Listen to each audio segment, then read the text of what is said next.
Good morning. Welcome to Monday. I'm John Zimney in the MNC News Center here on this August the 12th, 2024. And the news getting started now with our top local stories. A South Bend man's been charged with attempted murder after a home invasion earlier this month. Emergency services were dispatched after a 911 caller advised that they had heard someone say, "Give me all your money or I'll shoot you in the head," followed by a gunshot. Nearby officers found a man, Julius Hunt, fleeing on foot with a firearm, and a neighbor called police to inform them that someone in one of the apartments was bleeding significantly. The Goshen News says a man was found with a gunshot wound to the head, though he was still conscious. The victim told police that he had been sleeping when somebody kicked in his door and began demanding money before firing the gun. Hunt's trial is set for early February. Alyssa Foster, MNC News. One person was shot on I-94 in Porter County. Police got a 911 call around 1:20 Friday afternoon about the shooting at mile marker 28. At the scene, they found a Jeep Grand Cherokee parked on the shoulder with several bullet holes in the driver's side.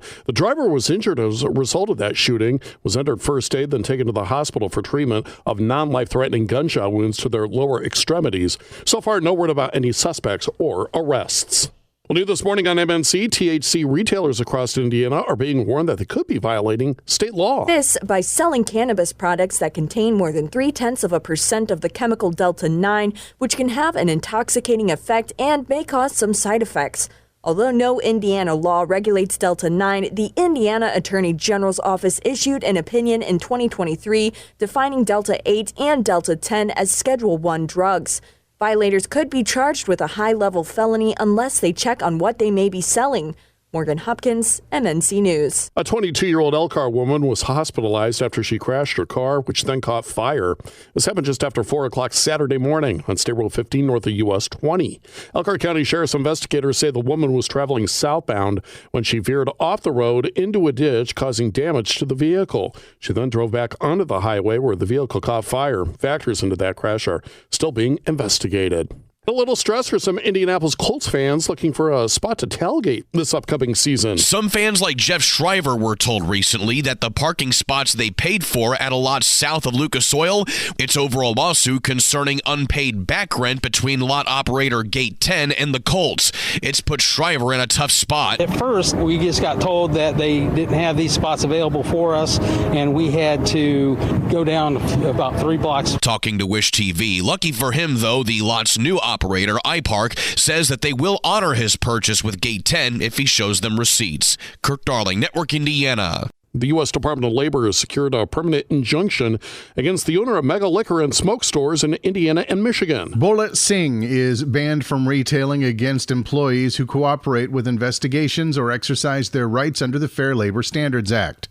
This after Singh signed a settlement agreement last fall to pay more than $354,000 in back wages and damages to more than 150 employees for minimum wage and overtime violations, then engaged in an ongoing kickback scheme to deprive the workers of the money that they were owed. The court also forbids Singh from firing any employees or reducing their wage rates or work hours for a period of 6 months with certain conditions. Tommy Lee, MNC News. Indiana's Attorney General is urging a federal judge to dismiss a lawsuit by professors and the ACLU. That suit challenging a law mandating intellectual diversity in classrooms. Our news gathering partners at Indiana Capitol Chronicle report plaintiffs claim Senate Act 202 violates First and 14th Amendments, fearing it stifles free speech. The AG's office argues the lawsuit lacks standing, stating the law promotes diverse thought and hasn't caused harm. The judge's decision on a preliminary injunction is pending. That's Joe Ullery reporting. A Plymouth man seriously hurt in a crash in Marshall County. This happened on Friday morning and involved a passenger car and a cement truck on West 12B Road near King Road. Officers arrived to find the man trapped in the car with serious injuries. The preliminary investigation indicates he was traveling eastbound in the 10,000 block of West 12B, then crossed the center line and collided with the cement truck. The driver of the cement truck was not hurt. A new bar exam to admit future attorneys to practice law in the state of Indiana is coming soon. In July 2028, the new test called the Next Gen Bar Exam will replace the Uniform Bar Examination, which Indiana has used since 2021 to admit attorneys to practice in its courts. The Indiana Supreme Court made the decision to adopt the new version.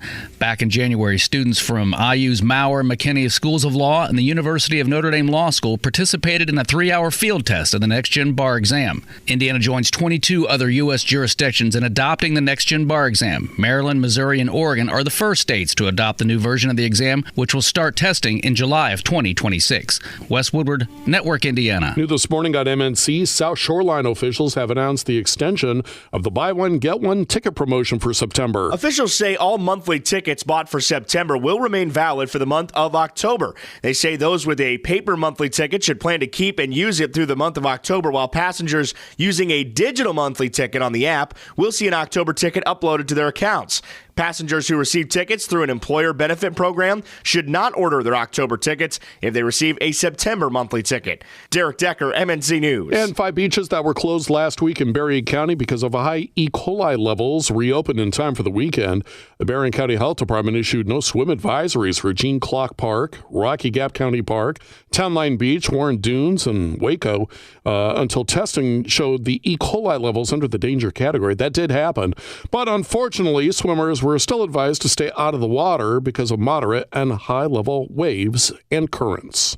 A Michigan man has learned the hard way there's a hefty price to pay for telling off a judge. Daryl Jarrow now resides in the Washtenaw County, Michigan jail, sentenced there for 558 days after telling Judge Cedric Simpson on what part of his anatomy His Honor may firmly plant his lips. That and other foul-mouthed comments earned Jarrow 6 contempt citations, which add up to his long stay behind bars. Simpson is the same judge who sentenced a man to jail after he appeared before him on a Zoom suspended license hearing from behind the wheel of his car. Gary Baumgarten, Fox News. And from the follow-up file this morning, the semi-driver who crashed into the Texas Roadhouse in Warsaw last week has died. Warsaw police responded to reports of a semi that had collided with a Texas Roadhouse with an unresponsive driver. Upon arrival, they found the truck's driver, 77-year-old Lloyd Dale Howard of Culver, slumped over in the cab. Though life-saving measures were taken, Howard was pronounced dead at Lutheran Kosciuszko Hospital shortly after transport. Initial investigation, coupled with eyewitness accounts, determined that the semi was southbound on State Road 15. The driver was observed slumped at the wheel when the semi-tractor trailer veered to the right, driving off the road into a deep ditch, then crossing over an access road from the adjacent shopping plaza. Prior to impacting the restaurant, the semi struck a NIPSCO electrical box, which caused transformer oil to leak out into the parking lot. Partly sunny skies today and still quite beautiful and comfortable. We're going to end up right around 78 degrees this afternoon. Tonight we drop down to 56 for the overnight low with partly cloudy skies. And then for tomorrow, mostly sunny and just a little bit warmer with highs near 80. We'll be in the low to mid 80s on Wednesday and chances of rain return at the end of the week. I'm WSBT 22 meteorologist Carrie Peugeot. You can get the top local news delivered to your email twice each day. To get signed up, go to 953mnc.com and click where it says On Demand. Podcasts by Federated Media.